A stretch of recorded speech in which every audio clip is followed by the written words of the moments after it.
So what does living for 7 generations mean? Today, I want to talk about that in that context of that triple bottom line that we've been talking about a couple of times. Because people and planet are really closely tied, since, as far as I know at least, there still isn't a planet B that we're heading to. So I usually thought of living for 7 generations from that environmental perspective. And recently, that's widened for me to include all the components of the triple bottom line. Those interactions that highlight the structures and the systems that we create, we co-create, and we change with our participation. Living for 7 generations is clearly a call for stewardship, environmental stewardship, community stewardship, societal stewardship, and the guidance and the development of our youth.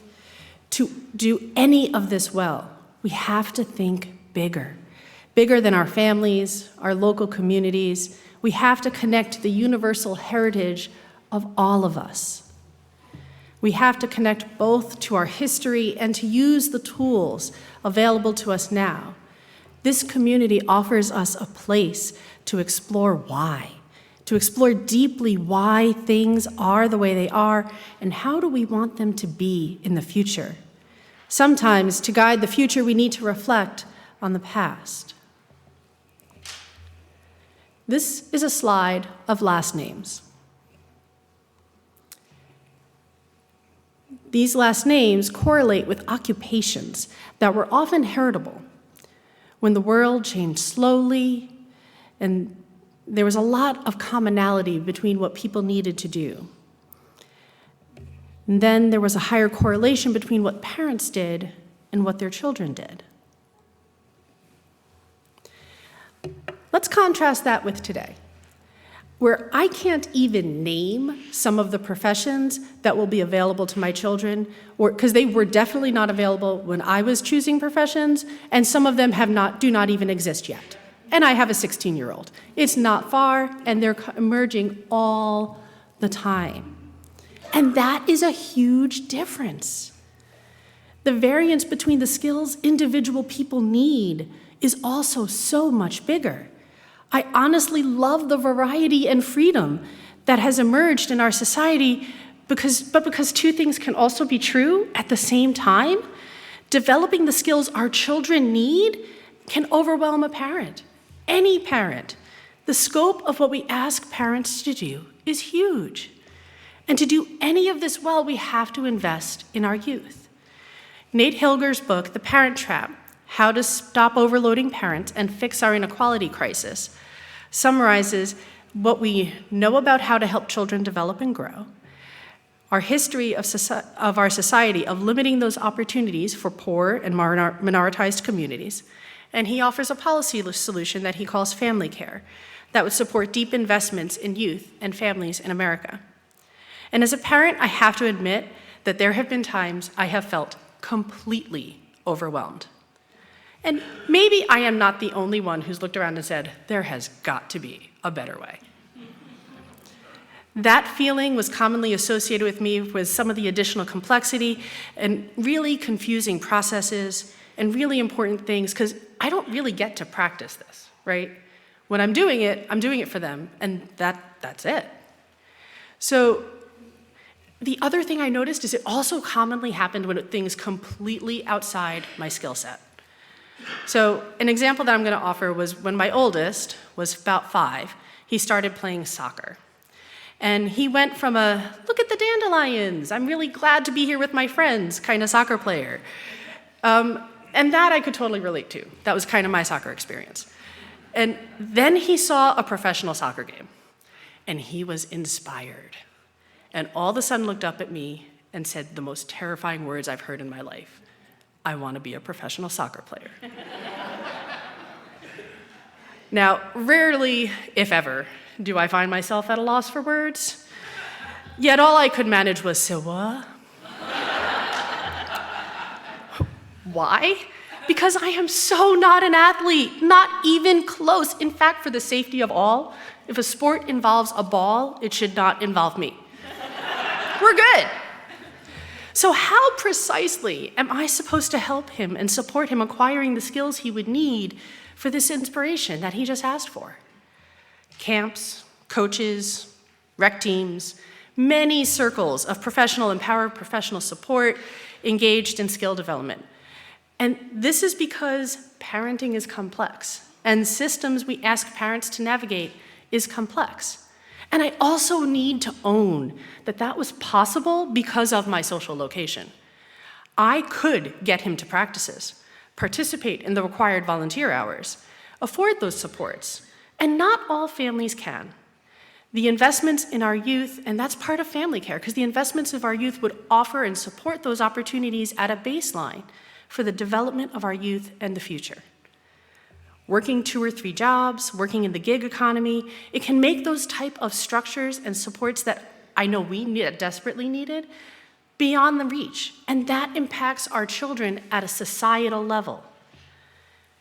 Nate offers that the more we rely on families rather than professionals to build skills in our children, the tighter we link our children's our current prospects with our children's prospects to the prospects of their ancestors. And that makes sense, right? We can teach what we know and what we have skills for.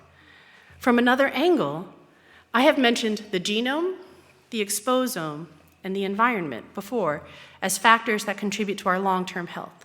And at the youngest ages, we're growing so fast. Support here impacts skills and our fundamental understanding of the world. Our development, our ability to trust, our sense of ethics, justice, and care are fundamental to our development from people starting at the earliest ages. Early childhood education has been shown to have amazing lifelong impacts in many settings with broad generalizable populations. High-quality childhood education, which is both an exposure and an environment, has been shown to support children who were born premature, fully develop their cognitive capabilities, and get this, reduce cardiovascular disease. Here at UUCF, our goals are spirituality, community, and justice. Spirituality, faith formation is one of the many ways to shift from our perspective from that I or that ego space into that us or more global perspective. Joy Berry calls us to live a wrought faith as we co-create a multicultural, multi-generational community. She calls it worked faith. Worked faith development is that communal child skill development calls for building opportunities for those fundamental relationships with broad communities of care and broad skill sets. It calls us to model different ways of being. Without that broad community of care, Nate Hilger offers that parents are both trying to care and support skill acquisition. So as he broke it up, parenting is composed of several professions. And I don't know about you, but mastering any one of those professions could be a lifetime work and requiring feedback and practice. And none of that happens. Most of the time we get to do it once. With 1.9 children per American family, we don't really get a lot of feedback or practice. I really have to own that seldom do I do things perfectly the first time. Again, maybe I'm the only one. Professional tutors work with hundreds of children, and any of us progress throughout our careers. We grow in our abilities and our knowledge and skills that we didn't have before.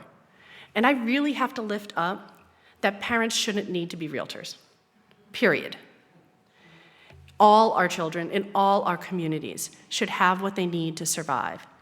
Investment in our children is a societal issue. For the profit from the bottom line, skills drive economy, both our personal economy and our whole nation's economy. So these youth are the teachers of my grandchildren.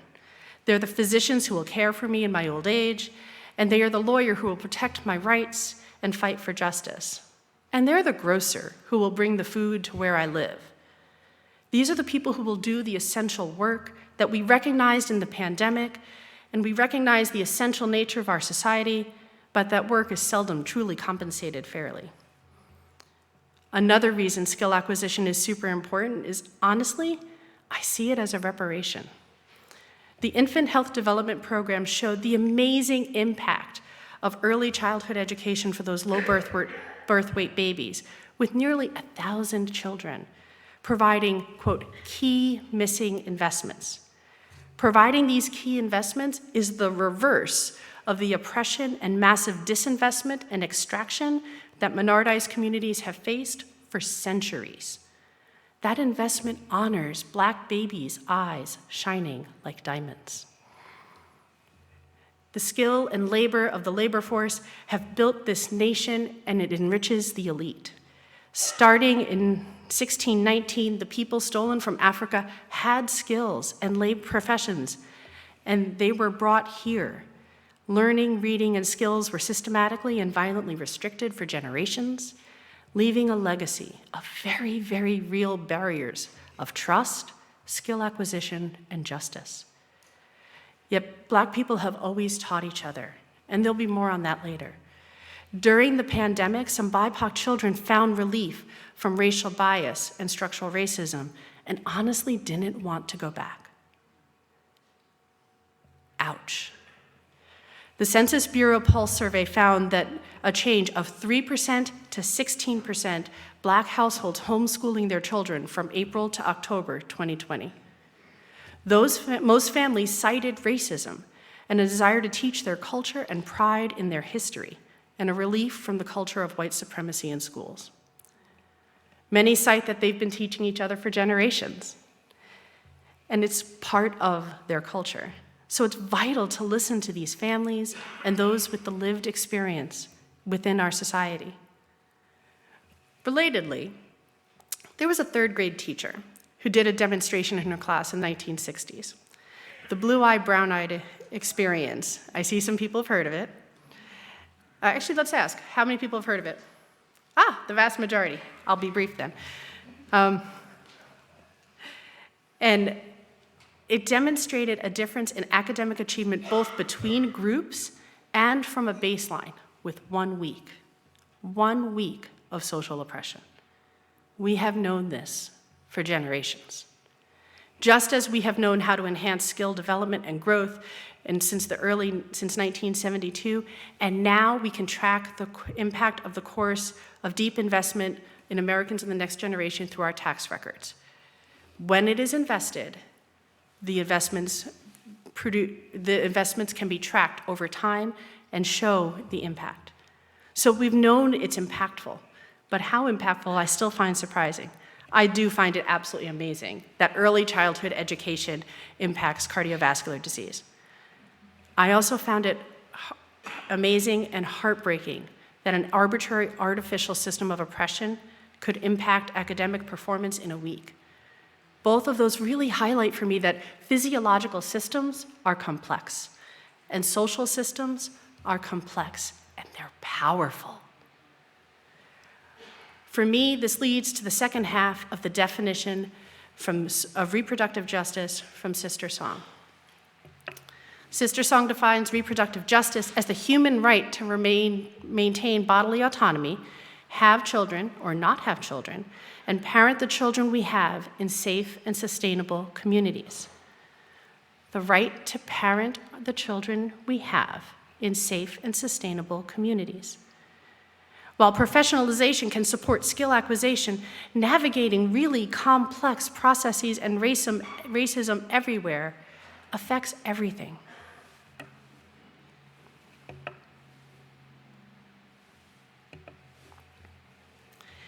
I have seen amazing Black professionals who have 100% won skill acquisition. They are leaders in their field. They are world-class professionals. Look around the room and ask, where can a Black person go and not be affected by racism?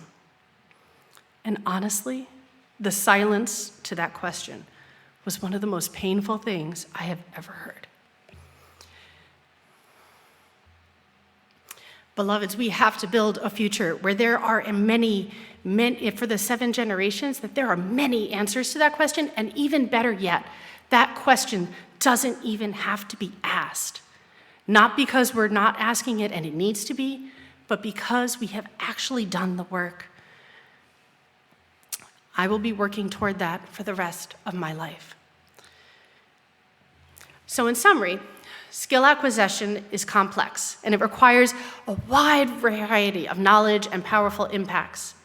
Professionalization can help our youth and ease parental overload, and deep community engagement can guide us in how to build a more just and whole community that can last for 7 generations. Social structures are complex. And right around here, I got to the point of so why don't we do this, right? There are huge benefits. We have everything we need to do it. And Nate said even 90% of Americans support universally affordable, high-quality early education. 90%. We don't agree on 90% on much right now, right? That's huge. So why is this not how we live? Paid parental leave while our children are learning. Trust? Oh, yes, please. Basic support for necessities, diapers to healthcare? Amen.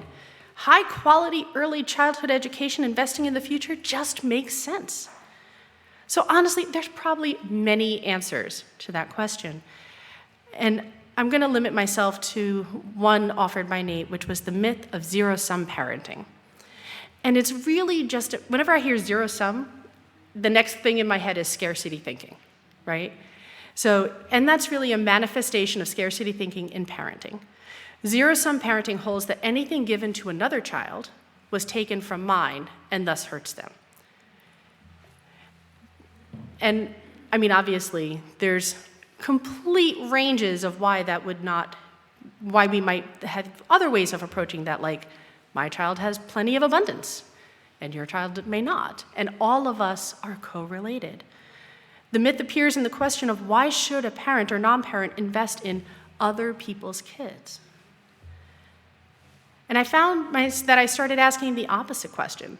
Why wouldn't a parent or a non-parent want to invest in other people's kids? This is the proposed Article 2 reimagining of our principles. It centers love, justice, interdependence, equity, transformation and pluralism, generosity and justice. And this counters zero-sum anything, right? Through our core values. We know that our lives are intricately and inextricably linked. Child development is a communal supersum. We all benefit when our youth thrive. It is the exact opposite of a zero-sum. Increased high-quality early childhood education improves the triple bottom line, caring for people and dramatically increasing profit. And Nate's analysis offered a 15 to 20% rate of return on most of these investments for those who are looking at that profit side of the triple bottom line.